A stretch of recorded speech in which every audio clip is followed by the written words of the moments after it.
নমস্কার বন্ধুরা, আজকে নিয়ে আসলাম আমি মাশরুম রেসিপি। আমি মাশরুম কীভাবে রান্না করি আপনাদেরকে শেয়ার করব। নিয়ে নিলাম এক ডিবা মাশরুম। মাশরুমের ডিবাটা এখন কেটে নেব আমি। কাটার পর দেখেন এইরকম দেখাচ্ছে। তারপর আমি মাশরুমগুলোকে ভালো করে গরম জল দিয়ে ধুয়ে নিলাম। এখানে একটা আলুও ছোটো ছোটো করে কেটে নিয়েছি, মাশরুমে দেব। আর হলো গোটা মশলা, এখানে গোটা জিরা, আদা, এলাচ, কাজু, শুকনো লঙ্কা এগুলো পেস্ট করে দেব।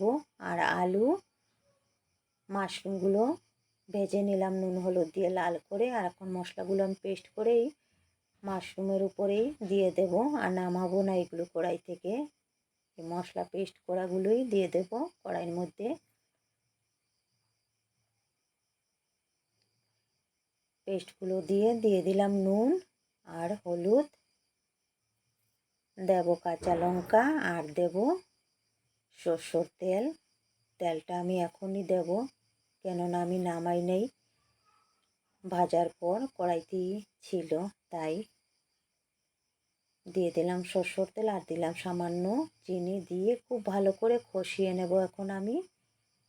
যতক্ষণ না মশলা ভাজার সেন্ট বের হয়ে আসছে ততক্ষণ কষাবো আমি।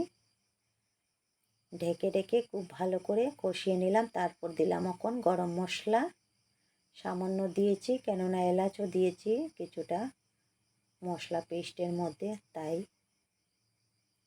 খুব ভালো করে কষিয়ে নিলাম। ভাজার একটা সেন্ট বের হয়ে আসছে খুব সুন্দর। দিলাম জল দিয়ে নাড়িয়ে এখন আমি ফুটতে দেব খুব ভালো করে।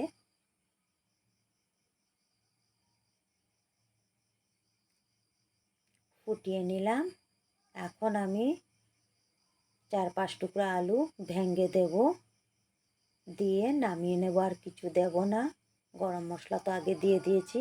আর আপনাদের কেমন লাগলো আমার এই মাশরুম রেসিপিটা বন্ধুরা বলবেন। সবাই ভালো থাকবেন, সুস্থ থাকবেন, আনন্দে থাকবেন।